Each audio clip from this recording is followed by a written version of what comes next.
Cinema ఇండస్ట్రీకి రాజకీయ రంగానికి మంచి అవినాభావ సంబంధం ఉన్న విషయం అందరికీ తెలిసిందే. ముఖ్యంగా సినిమాల్లో స్టార్ స్టేటస్ ని సొంతం చేసుకున్న ఎంతో మంది రాజకీయ రంగ ప్రవేశం చేసి అక్కడ కూడా ప్రజల మన్ననలు పొందే ప్రయత్నం చేస్తున్నారు.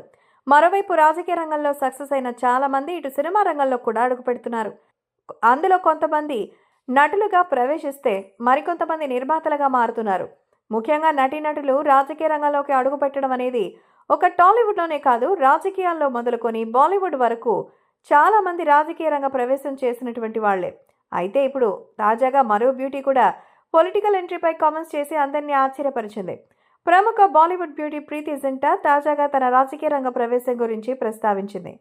సోషల్ మీడియా వేదికగా అభిమానులతో ముచ్చటించింది ఈమె.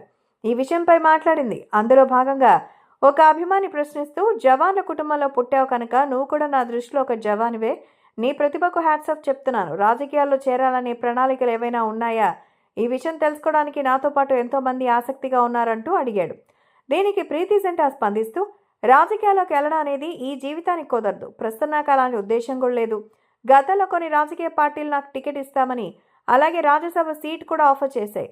కానీ నేను మాత్రం మర్యాదపూర్వకంగా వాటిని తిరస్కరించాను. ఎందుకంటే నాకు రాజకీయ రంగంపై ఆసక్తి లేదు. నన్ను సోల్జర్ అని పిలవడం కూడా తప్పు కాదు. ఎందుకంటే నేను కూడా ఒక సైనికుడి కుమార్తెను, అలాగే ఒక సైనికుడి సోదరిని కూడా.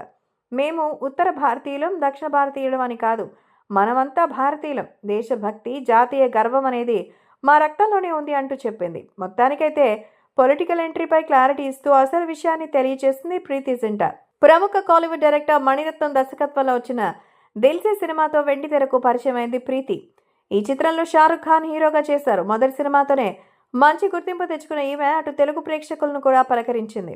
విక్టరీ వెంకటేష్ హీరోగా ప్రేమంటే ఇదేరా అనే సినిమాతో తెలుగు ప్రేక్షకుల్ని ఆకట్టుకుంది. అంతేకాదు మహేష్ హీరోగా రాజకుమారుడు సినిమాలో కూడా నటించింది. తర్వాత పలు చిత్రాల్లో హీరోయిన్గా చేసిన ప్రీతి బాలీవుడ్లో కూడా వరుస సినిమాలు చేసి స్టార్ స్టేటస్ని సొంతం చేసుకుంది.